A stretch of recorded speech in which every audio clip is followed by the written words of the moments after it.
O Beatriz, ¿quiere hacerte mute yourself? Okay, great. Thank you. Ahí está. Mejor, sí.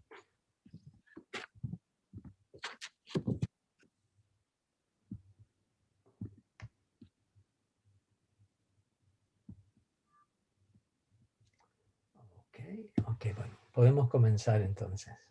Okay. Good evening and welcome everyone to our first episode of Career Night this semester. This is going to be the first one of a series of stimulating virtual encounters with professionals in diverse professional fields where Spanish is a key aspect in their work. This is the first one of the semester, as I said, and along with Career Night, we're going to have other cultural events such as film forums, virtual lectures, interviews with alumni in our space called Ubisund, etc. For example, this Saturday, we have a bilingual poetry reading, and you can join us in the same Zoom link, and it's going to be Saturday at 3 p.m. So I hope that you can make it. So I encourage you to stay tuned and participate in all of them because these events are organized for you, for students. So I hope that you can benefit from them. Our guest this evening is one former student in the translation program in Spanish, Dalia Lopez. So this is double excitement for me and for the faculty in the department. She's gonna talk about her experience in a field that is unknown for many people, and it's called transcreation. There are many definitions of transcreation. I'm sure that Dalia is gonna talk about them and what she understands by transcreation, but basically it's like the creative adaptation of marketing and advertising materials in the target language for a local market. So it's a mixture of translation, creativity, and culture. A very exciting mixture, by the way.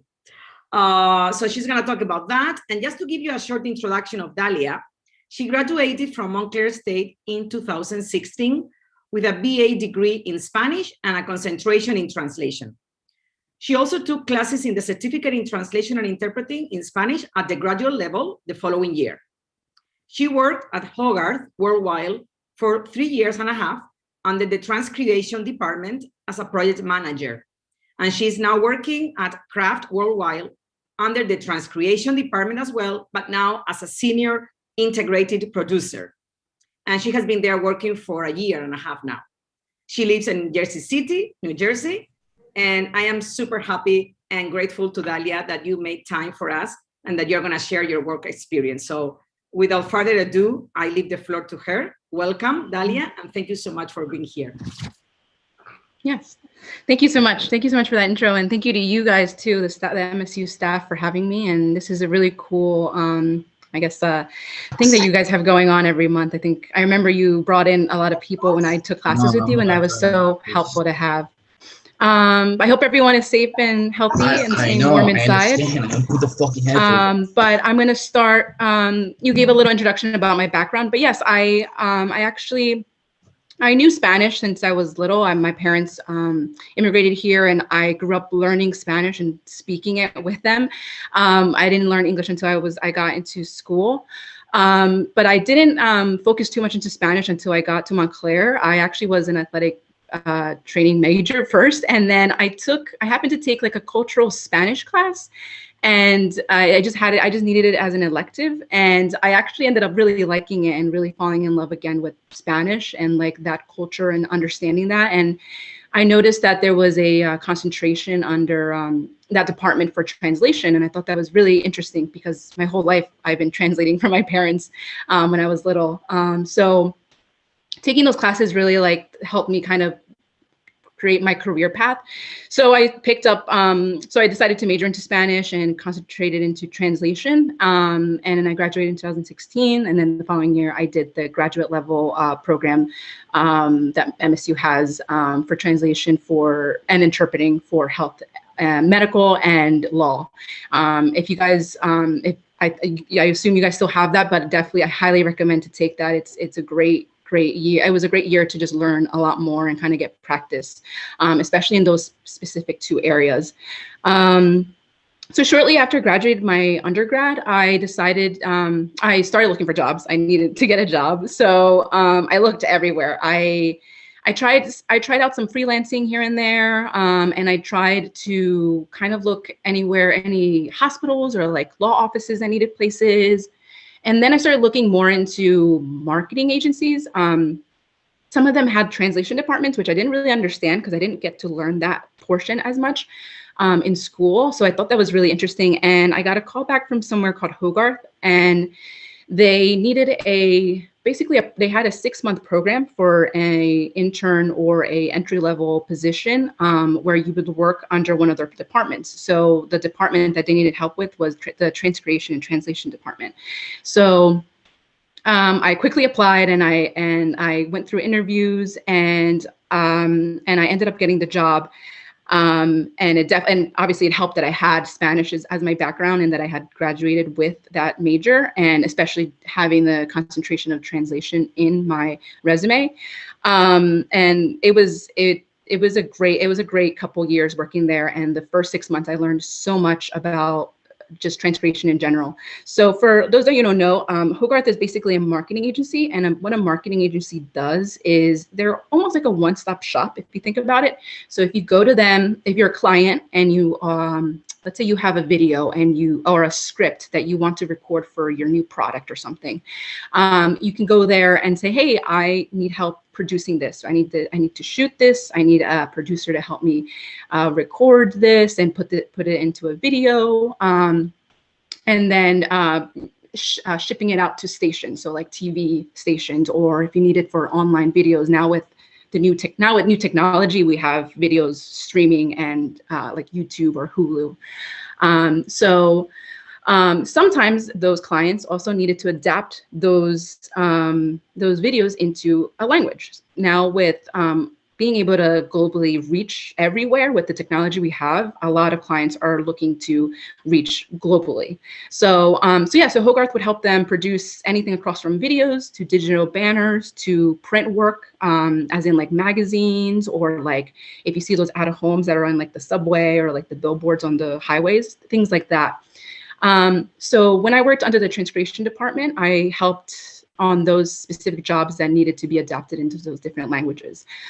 So for example, one of the big clients I worked on was Zumba. And if you guys, I don't know if you guys have heard, I'm sure a lot of you have heard of it before, but Zumba is like a workout program. And a lot of the request that they wanted was adapting their emails, their workout training guides for like their trainers and members. Sometimes they had animated or like static banners that you would see in websites pop up. And sometimes they needed videos to be subtitled. So I helped if they usually needed them translated into at least like 7 or 8 languages, one of them being Spanish included in those languages.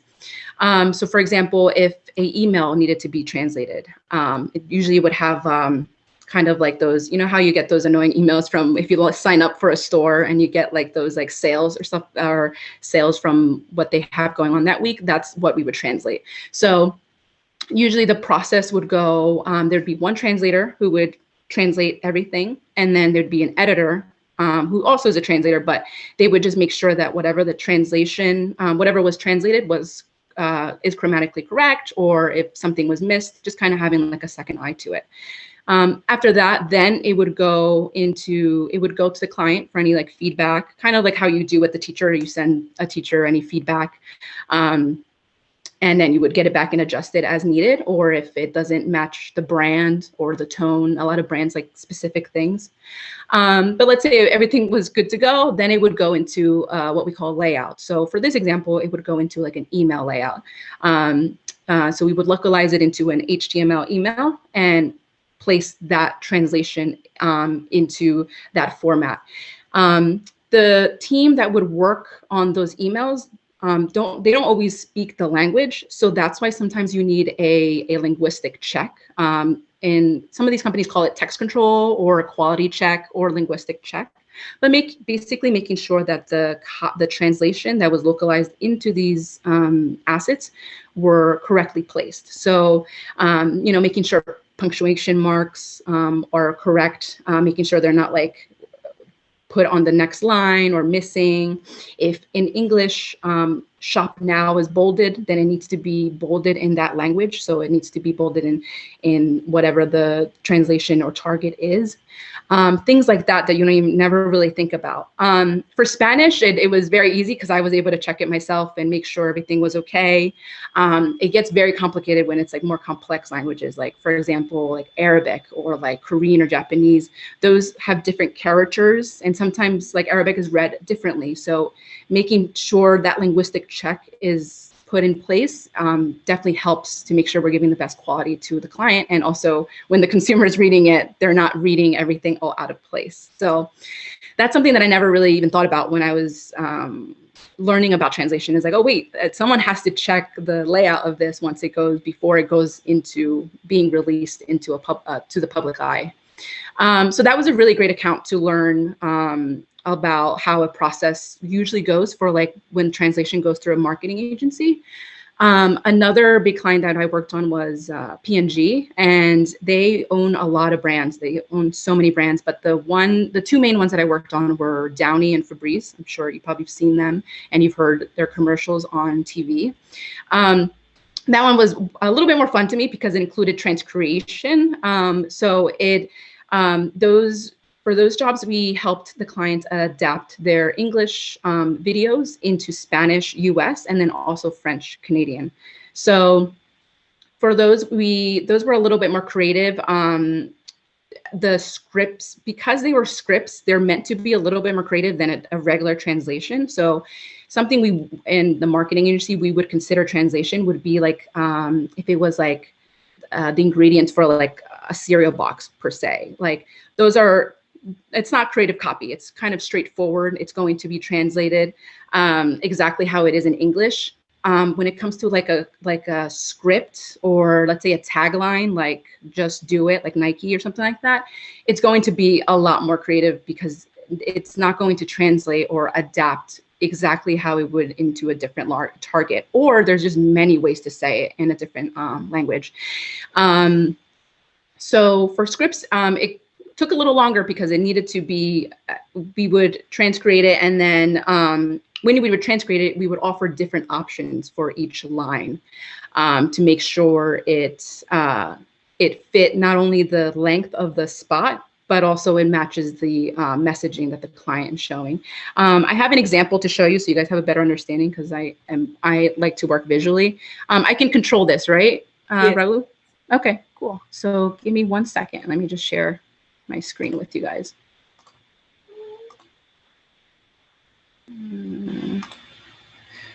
I forget how to use Zoom because we only use Teams at work. Okay, here it is.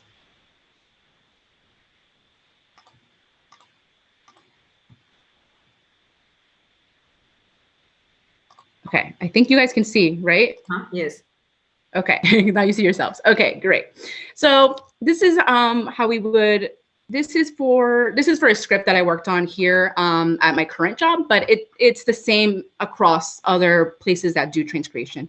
So for this, for example, this one was for Twisted Tea. It's an alcoholic beverage, and we were doing a radio spot. So this one was going to be 15 seconds long. So you notice here that the AVO, right, is one line, and we offered 3 different lines in Spanish of how to say that. If you read through the script, it's pretty creative.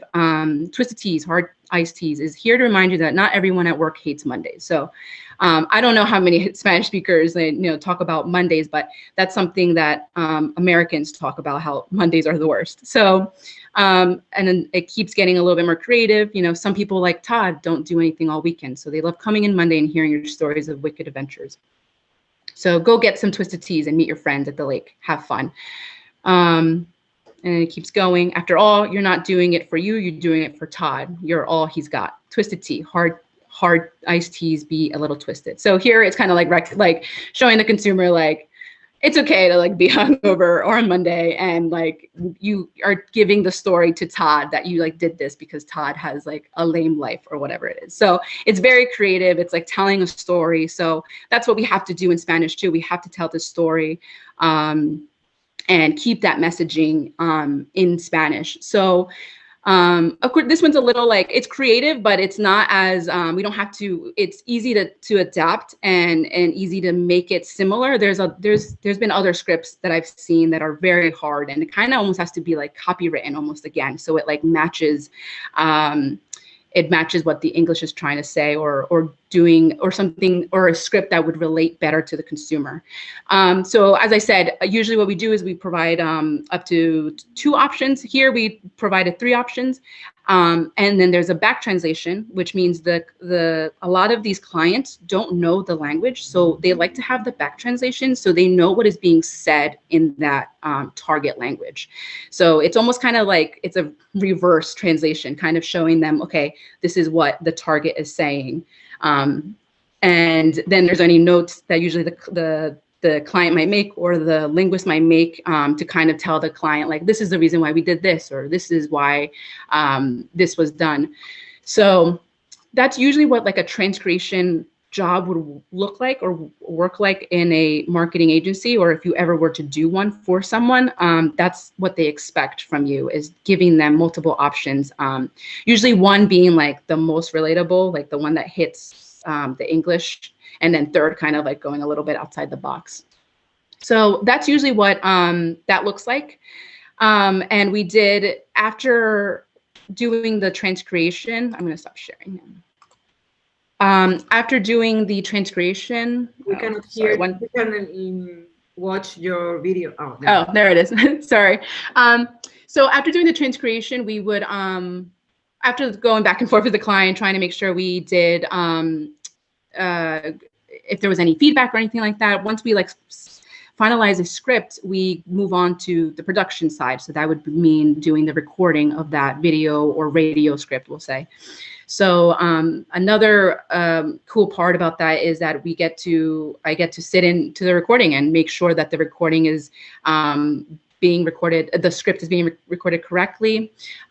We work with a session director who's also a linguist, and so they would be a Spanish session director, and they make sure that the voiceover is pronouncing everything correctly. They're matching the tone and the style of the English. So if the English style is cool, the Spanish needs to be cool. If it's like a little a high pitch, it needs to be the same. And that's, I love having like the Spanish background, because I can give my opinions along with the session director and be like, hey, you know what, that we could do this better, or maybe we could try this instead, and maybe that would work better in Spanish.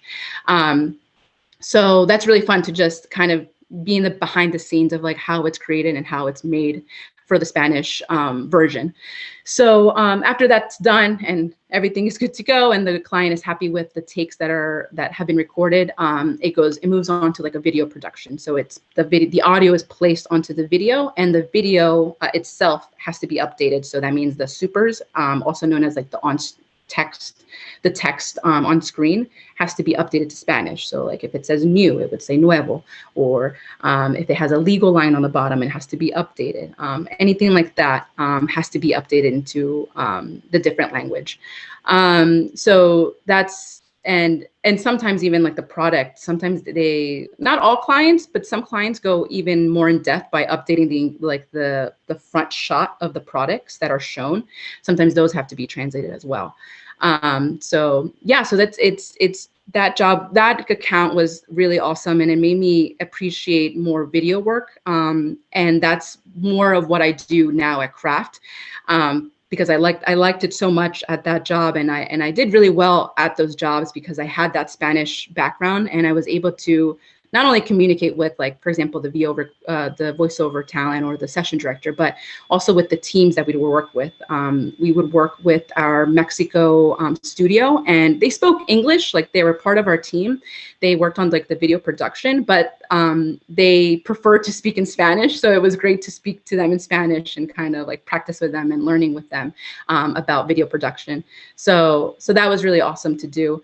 Once I left Hogarth after like 3 years, I went on to go to Craft, where I work now, and Craft is essentially the same thing, where it's like a one-stop shop. Client can just go and ask for whatever kind of help they need. And they also have a translation department, and I work under their team, but I do more production work. So anything that needs language adaptation, and then also needs to go into a certain type of media. Because sometimes clients just come to us and they just need a transcription or translation of something, and then that's it. They don't need any production help or anything like that. They deal that with their own in-house production or another vendor. So I get to do the transcription and then also the production work. One of my big clients that I work on is L'Oreal and L'Oreal Paris, and they have many brands, but they do a lot of their advertising into Spanish US. And they do a lot of like videos and digital banners and print. For the most part, I work on the video portion. Anything from like TV to now there's so much online. There's like TikTok, Instagram, and Snapchat, and Facebook, and YouTube. They have expanded on every type of media. So it's really fun to do that account. And I have some videos to show you so you guys can kind of see like the comparison between an English and then like a Spanish spot per se. Let me share my screen 1 second. So this was an English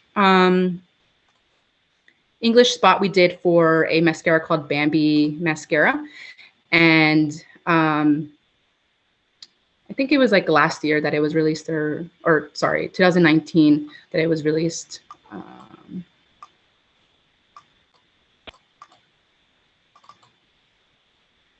Sorry, my computer's being a little slow. Okay, here we go.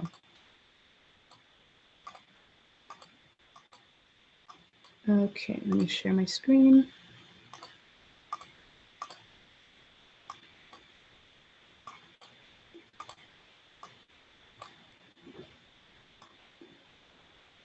Okay, can everyone see? Yes. It looks like Bambi, yeah, or it is Bambi.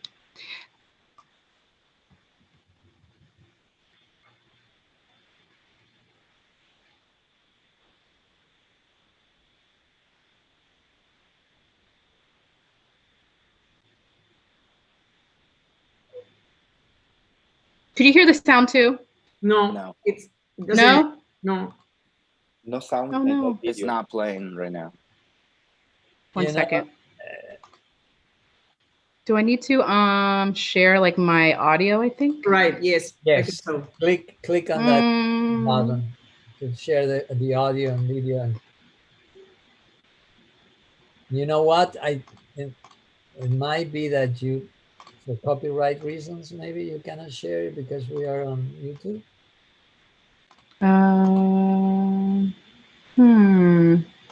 Yeah, when I go to share, it doesn't let me share audio. Yeah. It doesn't say it. Like, you know how usually it like you can tick the audio? Yeah. No, it's probably because of that. Oh, okay. Well, I at least can show you what the Spanish looks like, so you see the difference. Okay, 1 second.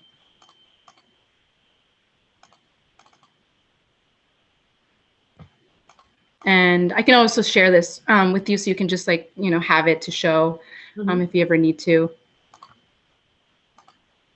Okay, so here is the Spanish.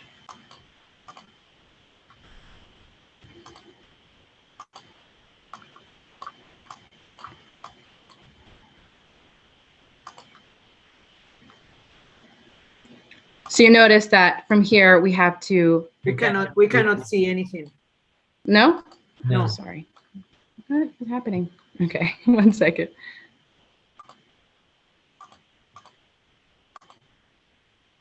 Okay, what about now? Yes. Okay, Yeah, so you'll notice that in the English, obviously it was in English, there's certain things that had to be updated. So for example, here on the bottom, the legal line, the supers. But it doesn't play. Yeah, it doesn't play. Yeah. Oh yeah, here, I'll play here.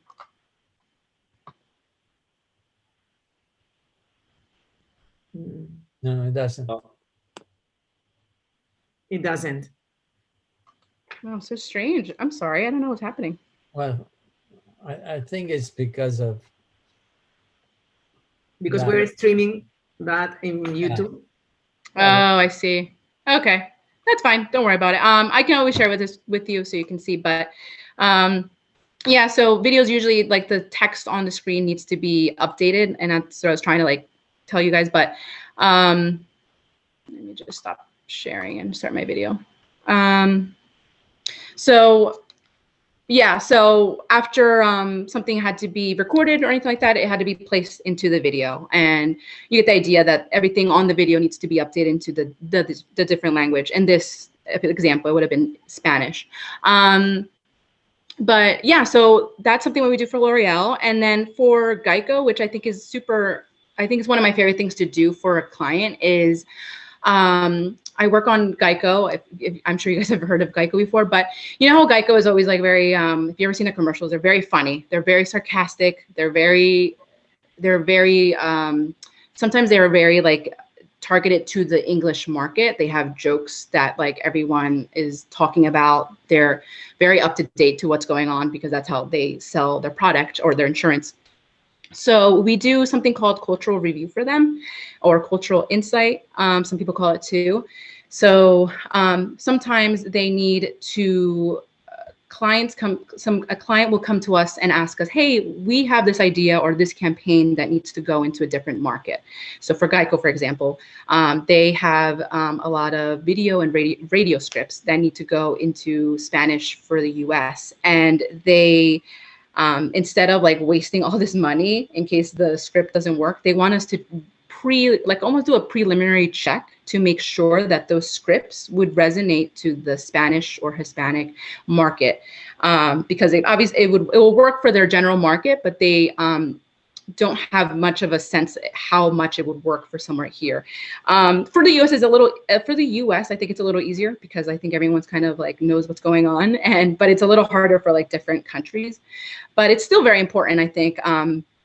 So what we would do is they would give us their scripts that they are thinking of working on or adapting, and we would have a group of linguists, almost like a research study, if you were to think about it, and ask them questions like, hey, how well do you think this script would work for the Latin community, and how well would it resonate to them? Do you see any like problems with the translation or like the script itself, or do you see it having any negative connotations? Because maybe something that we say for the English population is okay, but it could be a little like taboo for like the Spanish community, or not even Spanish community. It could be any type of country or any country.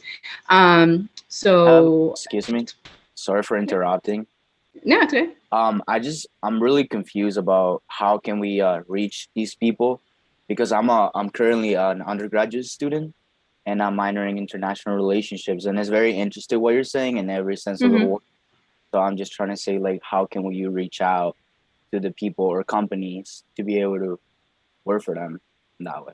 Yeah, of course. Yeah. And I can get to that to the end as well. I'll give you like some tips and advice and everything that I did. So maybe, one of you guys can learn from there. Of course. But yeah, so after the so while doing this cultural review with the linguist, we learn a lot about like what can work for that specific country. What we would do is gather all that information from our linguists that we worked with, and kind of give like the results to the client and say, hey, this script can work. Like this script will work in this language. We don't see any issues. It's good to go. Or, hey, this script kind of needs to be updated because it probably won't work for this country. So I know recently there was probably a script, I think, that had, I think it had like a joke about the Cotton Eye Joe dance. And I know for firsthand, like I had no idea what the Cotton Eye Joe dance was until like I went to school. So like my parents would have no idea what that is. So they were like, maybe we should switch this dance for a different type of dance. Or instead of football, like American football, maybe we can use soccer or baseball. Like that's something that the Spanish community would relate to more than like football per se.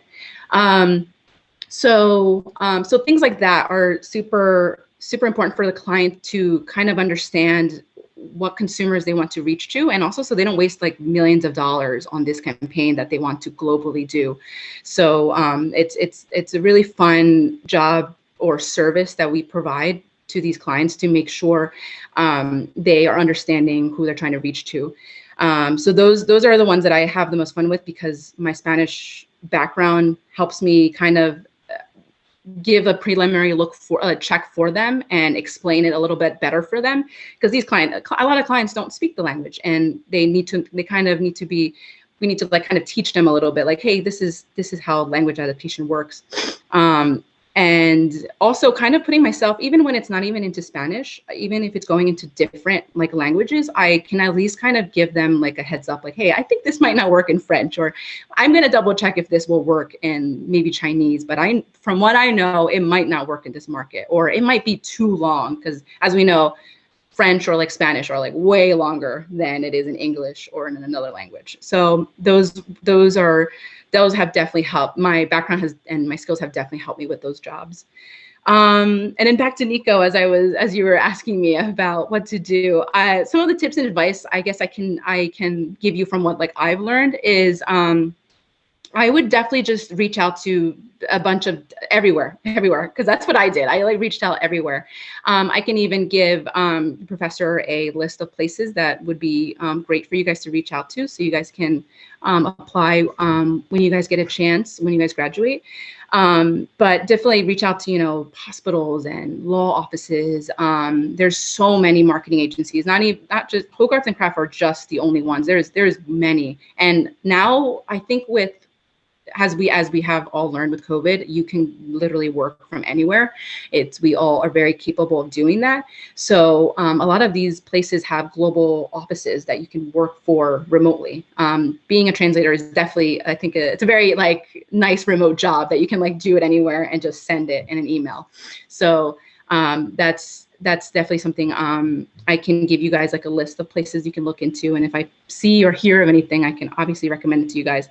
Another thing I think is also super good is try to learn another skill with like the skill you already have. So for example, a lot of linguists can be usually translators or like editors. They also sometimes even have a subtitling skill with them. They're like, yeah, I can transcribe and I can subtitle, and then I can also create the subtitles for you. I think that's super amazing. When I reach out to a vendor or a translator, knowing that is so helpful, because they can just do everything for me and also more money for you guys. So so that's something, if you guys have the ability to, try to learn as much more skills as you can. And you don't ever always have to be a translator. Like, not everyone is a great writer or copywriter, but you can be an editor. If you're really good at proofreading or reviewing stuff, or you're good at voiceovers, for example, like do that. Like, try to learn that a little bit more, because places need that. Places need editors or just proofreaders. Also, I think one thing that's not really translation, like, I guess, like, related, but I think email etiquette is very important. You're going to use that a lot as a translator. You're going to be emailing everybody. I think it's super important to just learn how to like kind of keep yourself organized in an email. You can even practice with your own professors too. When you like receive feedback or you give feedback, make sure you have everything. Make sure you are clear in what you're trying to say or get across. Making sure you're as professional as possible in an email, because a lot of companies see that too. I notice there's a couple, most of my translators are amazing to work with. They're great people, and I love working with them. But there's like those one or two that like are like not the best. They don't email very well. And I know sometimes it's that language barrier, but sometimes I think they could kind of work a little bit more on that email etiquette, because unfortunately sometimes emails can be miscommunicated. So definitely that's something I recommend to learn. Oh no, sorry, my cat is here, so they're trying to get into the picture. So yeah, so that's one thing. And then the last thing is just research and stay in the know. Like I was saying, a lot of these companies have, like, for example, now if you're doing medical translations nowadays, a lot of it probably will involve COVID. So trying to learn all that research beforehand and just being in the know of like what's happening will help you a lot to learn, to be up to date, especially if you get a translation that's something that's going on today, or if it's in that area. A lot of the linguists that we work with in these companies, they are specialized in specific backgrounds. So if you really love gaming, for example, and you are also a translator, like focus yourself in that section, like learn like all you can about gaming, and then also learn how to translate it into a different language. I know for sure a lot of companies will need that. So that's really it. I think I got everything for the most part. So if you guys have any questions, I'll let the floor open to all of you. Yeah, you cover pretty much a lot, and then also the examples that you provided are very enlightening and very very useful to understand the field. So it was great that Nico had that question, because it's exactly the first thing that we want to hear from you, like what recommendations and what tips also, you can give. Let me jump in, and we have a few viewers on our YouTube channel, so if they have any questions, I'll pass it on. Liam is in charge of the YouTube, so let us know if you have some questions or comments from the YouTube, and I will be attentive to the chat in case someone prefers to write, and you can write in English or in Spanish your questions. But we're going to open the floor to the rest of the students. I have a question. Andrea. Sure. Okay. Hi. So thank you so much for that. That was very informative. Actually, this is really interesting to me because I'm in marketing, and I also am like doing the translation, and I like both of them together. Like it makes so much sense to me. So yeah, really, for sure. Yeah. Yeah. I just wanted to ask, like, what's something like a difficulty that you faced when you started this transcreation? Like, how did you overcome that difficulty? Like working in the transcreation world. Definitely. Let me see. That's a good question. I think definitely not. I didn't know too much about transcreation. I guess that's one thing. I didn't know too much about like the transcreation world and how much more it took. Like in my head, for some reason, I thought like translation was like only certain places needed it, not every place. But I never really considered like, oh wait, no, things need to be translated for TV or anything that you see like outside, like even like billboards or something. Especially now, you see a lot of bilingual print ads or anything like that. So trying to learn and understand that took a little bit just to understand like the process of how like the marketing agency handles that. But it was great that I already had the knowledge about translation from school and like doing all my classes. I'm like, okay, yeah, I knew how to do this. I know how to do this. And I remember even taking that subtitling course with Professor Raul. I had knowledge about like the line characters and how many characters were on one line. But I think definitely for sure that was one of the biggest challenges. And then also just being learning how to be like a professional, almost like you're in this company and you have to learn like email etiquettes or like learn how to like almost speak in a different way to like clients and also your coworkers. So I think that was a little difficult, but these companies make it very easy for you to be trained and learn very quickly how to work like how they do.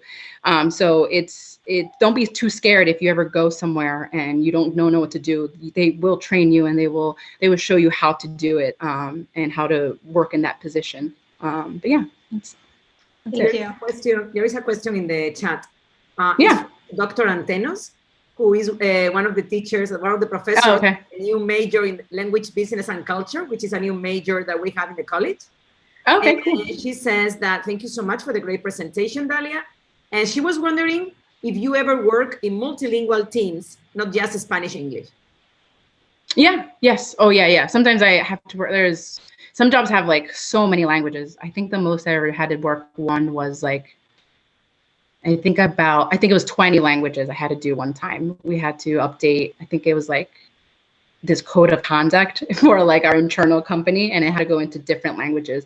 And those are a headache, I will tell you. Those are the worst jobs because it's so many languages, so many things to deal with. But learning, but because of the experience I had and learning how to do what I do, it comes pretty naturally now to handle those languages. But it's definitely one of the difficult things to do is handle multi-languages. But yeah, there's definitely different jobs that have to be translated into multiple languages, and that's always fun because I get to learn a little bit more about that culture. I learned a lot about French Canadians because of my past accounts that I worked on, and a lot of it always goes into French Canadian. The regular, I guess I would say like the standard languages are usually like Spanish, French, and like Italian or Chinese. Sometimes it goes beyond that. Sometimes I even had to deal, I think one time, which I thought was really interesting, was we had to work on a job that we had to transcribe a video that was recorded by a Mayan native from Guatemala. So it was it was a specific tribe language that I'd never heard of in my life. It was a mixture of like Spanish and Mayan, and that was really, really cool to work on because I didn't even know that was a thing. And we were able to find like one linguist that was able to like transcribe it and understand it to give it to the client because they needed it to like cut the video. But yeah, it happens. There's definitely been a lot of jobs that I work on with different languages. Thank you. Thank you. I have another question in the chat from Michelle. She would like to know what are your future goals in your career, Dalia? I think I would like to definitely stay like where I am, but also eventually I think my goal is to be a team, like a lead or like a supervisor of a team that handles adaptation into different medias. So I definitely want to continue doing production work and helping clients with Spanish adaptation and teaching them about language adaptation and how important it is. But hopefully one day I can be like almost like a team lead or a director of somewhere that has a language department. So I guess my end goal would be to be a lead or a director of a language department somewhere else. Okay, and when you are, let us know because we will invite you again so that you can talk about that. Sounds good. Any other questions from the people who are in Zoom? Begoña? Yeah, I would like to ask you, because transcreation is such a creative medium, I would say. And in our class with Professor Maria Jose, it is for me it is easier to translate, but transcreation is being a little bit difficult because you need a lot of imagination and to be very creative. And she told us that there are like those are skills that we can work on. What do you do to stay creative and to stay relevant for those things, to never like go down in the creative sense of that part in transcreation? You're having 1 second, I can't hear.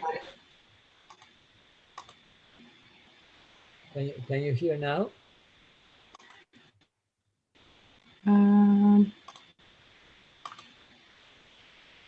Hold on 1 second.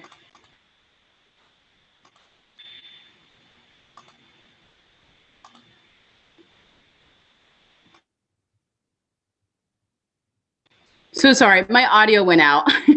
Okay, are you okay now? Can you listen to us now? Yes, I can hear you guys. Can you repeat that question? Sorry. Yeah, I can. So sorry.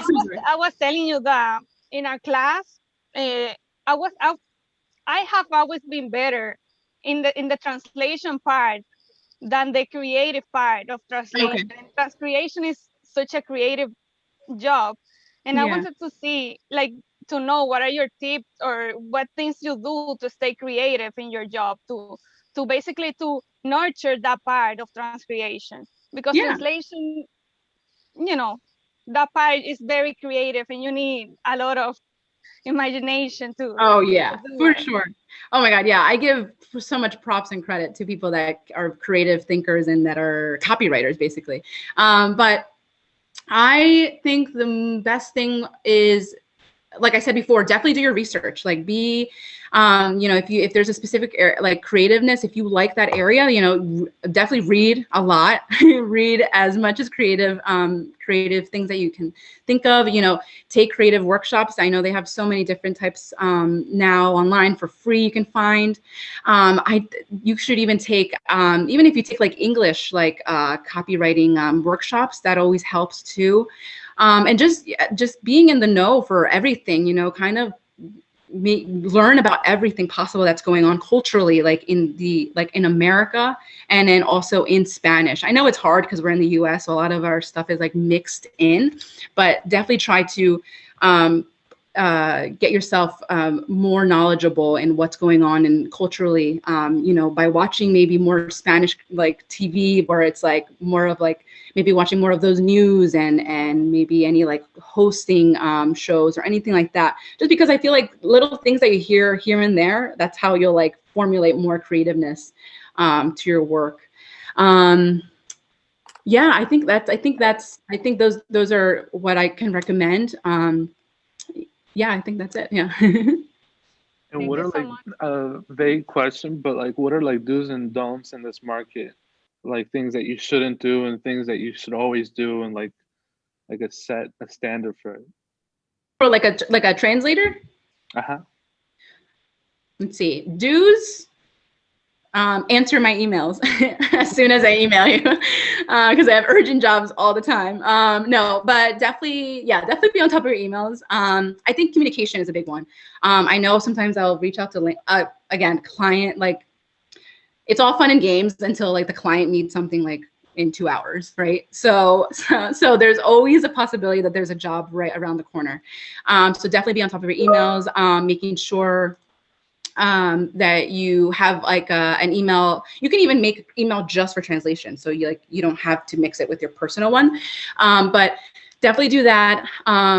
Be like, if someone reaches out to you and says, hey, I need this by this day or this time, make sure you let them know like, hey, yes, I can do this at this time, I can do it by this time. Or if you need more time, be reasonable, like let the person know like I can't do it by this time, or don't take on too much either. So like if you don't know too much about that field or you don't feel comfortable, then don't take it. Just let it go to the next person. I know a lot of linguists are like eagerly and hungry, trying to take as much work and trying to get as much as they can, but sometimes it kind of like it, if they don't know it or if they don't have time for it, they might do a really bad job, and then that looks really bad on me, and then the client is not going to want to send us any more work. So definitely just be honest, be transparent, be communicative, and let's see, and be flexible, you know, and things always change in the marketing agency world. Things are always changing. Clients are changing their minds rapidly, or they may have forgotten something, or they're like, hey, we actually need to change this line to something else because of legal purposes or something like that. Be open to change and be open to helping with that. I think that's really it. And then the don'ts, I mean, I guess I told you already, like, you know, try not to overtake too much or overwhelm yourself, and say no if your gut is telling you, no, I can't take this, I don't know too much about this. And take feedback. Take feedback very well. Try to take feedback. I know clients are a little difficult to deal with because some of them, they might have someone on their end that might speak the language, but they're not a linguist, right? So they might give you feedback that's very, it's like their opinion and it's not like factual. So if they want to change it to something and that's how they want it, then, you know, change it, you know, be open to changing that, but always letting the person know like, hey, this is the risk if we translate it this way, or this is what would happen if we translate it that way. So always be open to feedback and improving yourself, because the language is so important and it's so diverse, and there's so many ways to say different things in any language. So so those are the do's and don'ts for you. Thank you. No problem. Nico has a question. Yes. Abigail was like raising her hand like so long before she can go first. I can go after. Oh, okay. Thanks. Mine was a really quick question, and it's like a combination between Begonia's and Liam's. I was thinking of the creativity side, but also time-wise. So do you usually give yourself, or do they usually give you or your bosses? Basically, the question is how much time you have to think for a creative idea, especially because lots of times hours might pass and then a great idea might come to you. That's what I'm thinking. Oh yeah, for sure. Usually none. We have like no, sometimes it like ranges. Sometimes it's like no time at all. And then sometimes it's like all the time in the world. For the most part, I think transcreators or translators are expected to do something or work on something probably in like 2 days. or 3 days, maybe the max, if we're being generous. It also depends on the amount of words, right? If it's a translation and there's a lot of words to be done, obviously we work with the translator to make sure what their schedule looks like and what how much they can handle, right? Because a lot of translators can translate very fast, or there's some that might take a little bit more time. Now for transcreations, it also depends as well. Depends on what we have to do. But let's say if it's just like one 30-second script, it's usually assumed that they can turn it around in like 2 days or 3 days. I know it sounds like a short time, but a lot of these linguists are professionals and they do this like every day. So they are used to doing this. If it's obviously something a little bit more creative, like taglines or headlines or anything like that, that might be a little bit more. We might add up more days. Sometimes we have to leave room for the editor as well. The editor, they have a little bit more of an easier task, right? Because they don't have to translate anything. They just have to make sure everything's okay. And then if they suggest something new, they can. So they have much less time than that. But yeah, it truly depends on the timeline with the client has, what they have, and then also how much copy they have to transcreate or translate. So it varies. And of course, whoever were to reach out to you, they would give you that timeline beforehand. So they're not going to just give you something and be like, oh, we need it. They don't let you know the timeline. They'll let you know. And that's what I was talking to about before, how like, if you ever feel overwhelmed or you can't do it, just tell that person, like, I can't do it. I will need more time. Can you accommodate for this later date? But yeah. Mm-hmm. Nico? Yeah, I just wanted to ask you, like, for example, have you been away from the country to be able to do some jobs? Like, if you had a connection from wherever you came from, like, for example, like if I knew people that worked at the embassy in Paraguay and I knew, like, to translate stuff for them over there, like, did you ever work outside the United States? That's the main question. Yeah, no, me personally, I have never worked outside the country, but as in like, do you mean like linguists, that if we reach out to linguists that work in a different country? Yeah, yes. Because that's what I'm saying, yeah. Yeah, for sure. So actually, that's a good question. That's something I forgot to bring up. But when we look at our when we have our database or pool of linguists that we have, they've all been tested and trained on how to work with us. So a lot of these linguists are in market. So that means that they are located in that country or that market. So for example, if the client needs French for France, we have to make sure that linguist or translator is in France and has a background in French for France. And then if it's like Canadian, let's say, then we have to make sure that linguist is in Canada and has the Canadian background, because obviously those two languages are different. Same with like Portuguese for Portugal and then Portuguese for Brazil. They're very different. And even Spanish, there's so many Spanish countries. It's Spanish from like Mexico to Spain is completely different. So yes, these linguists we make sure that they are in that market and that their resume has that background. So some of them may be only health background, or some of them might only have a law background, or some of them have only transcreation background. So that's definitely something that we look into, and that's super important when we work on jobs for these clients. So you guys not only use native language speakers, mm-hmm. you need professionals on that language, right? Yeah, exactly. Living in the market. Oh, wow. That's great. Yeah, in that market. Yeah, it has to be specific because, I mean, those linguists could be living somewhere else, but they have been specialized to work in that specific market. And of course, not all of them, the US has different types of certificates, and so do different countries. But what we look for the most is that they just have experience, just making sure that they have experience in working on different types of jobs, or if they say that they are specialized in health, we need to see what health experience they have, or if they have worked on marketing advertising jobs, that we need to see that they have that work. It's almost like a little portfolio. So kind of making a little portfolio for yourself. Walter has a question. Yeah. First, Dalia, I want to thank you because all the information is wonderful. I think like your professional is amazing, very like inspirational. And so I was thinking about you have like a big responsibility in your hands because you are like representing a big community. And for example, like and even if like between Mexico and Spain, we are completely they are completely different people. In Mexico, there is like 100 completely different communities and people. And sometimes I feel like when a big like a corporation, for example, go to do a advertisement for the Latino community, they put everyone in one pot. And I want to know, like you as like as Latin and like Latin roots, how do you feel about it, and how do you manage this like these kind of things? Yeah, that's a good question. Oh my God, yeah, absolutely. As you all know, if you just go to New York, there's like so many different Spanish little communities from everywhere, from every country you can think of. And same goes for the whole US. There's, you know, you probably will find more of a Mexican population down in like Texas probably, and you'll probably find different communities in different areas. But yeah, that's definitely something that clients, I've seen it a lot more. Clients are more inclined to targeting those specific communities within the US. So I'll use Geico again for an example.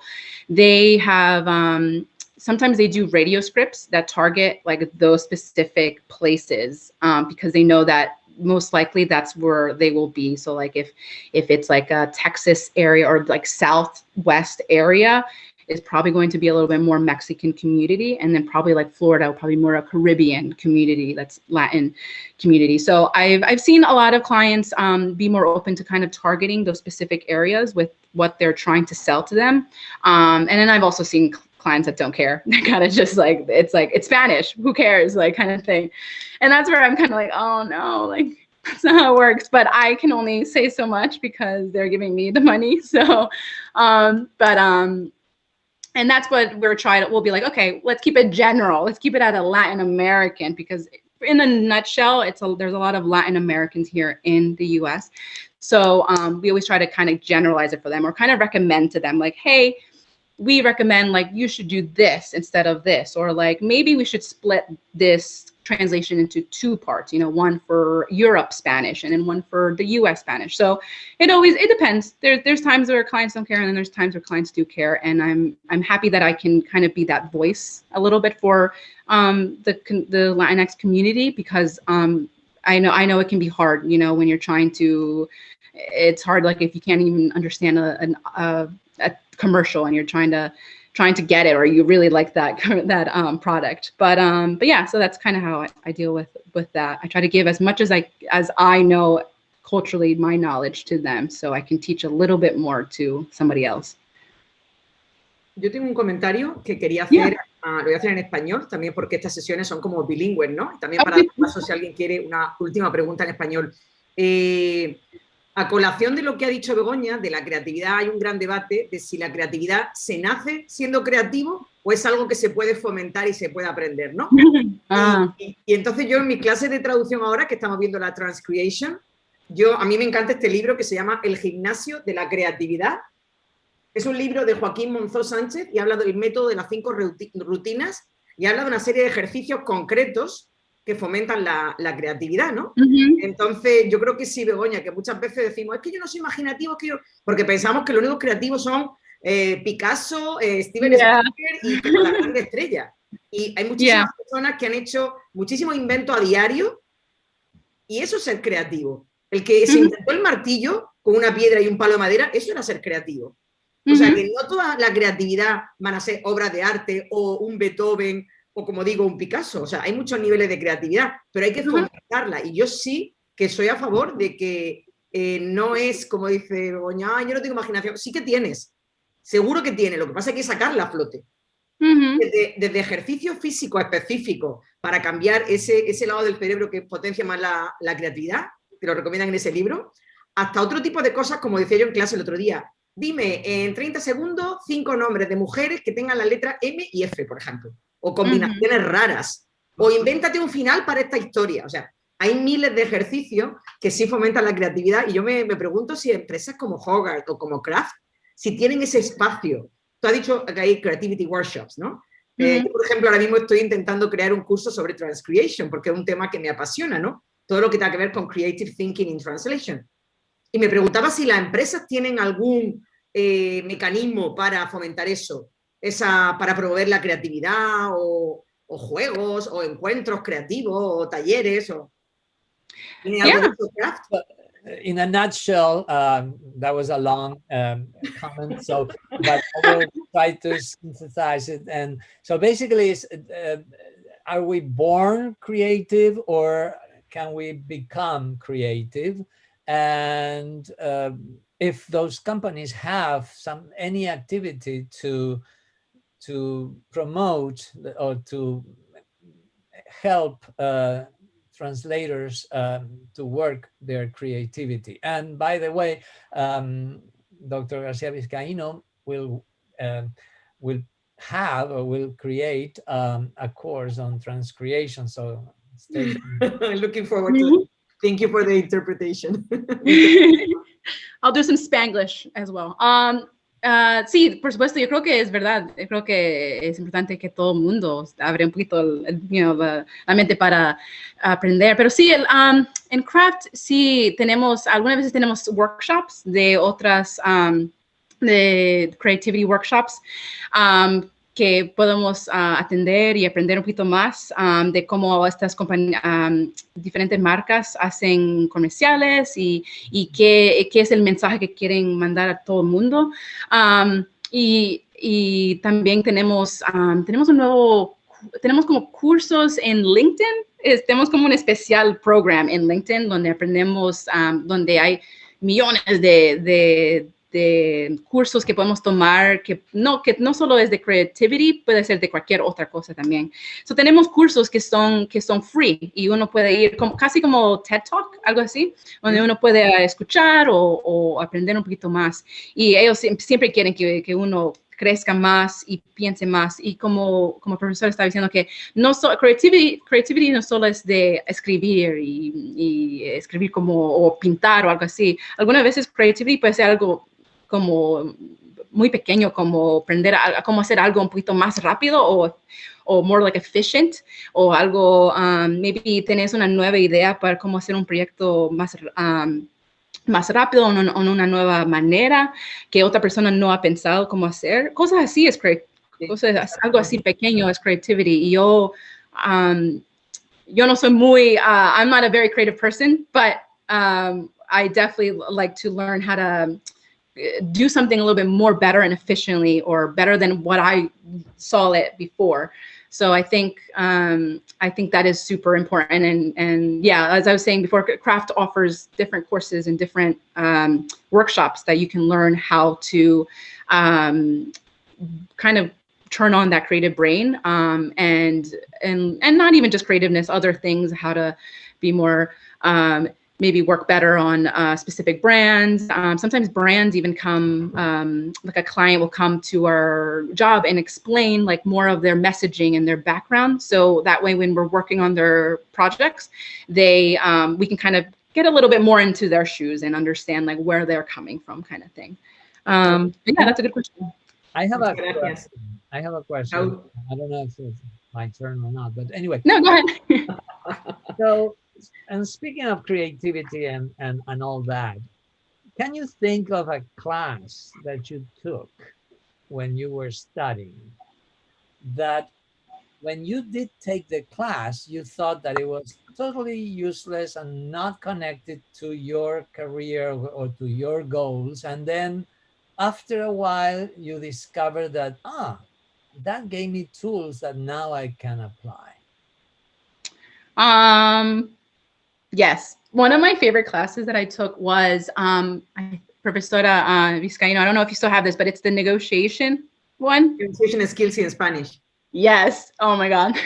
That class was a great class, and I enjoyed it while I was taking it, but I also was very scared of it and also very nervous about it. But basically, we would learn how to negotiate and also do public speaking as well. And oh my God, those days were so nervous because I had to like create the story, the presentation, and then I would have to either do it in English. I think all of them are in Spanish. I think we had to present them all in Spanish. And that was hard because I had never really like I had public speaking in English and I could get that down, but then doing it in a different language was a little hard because I was like, oh, now I have to really think about this and what I'm saying in a different language.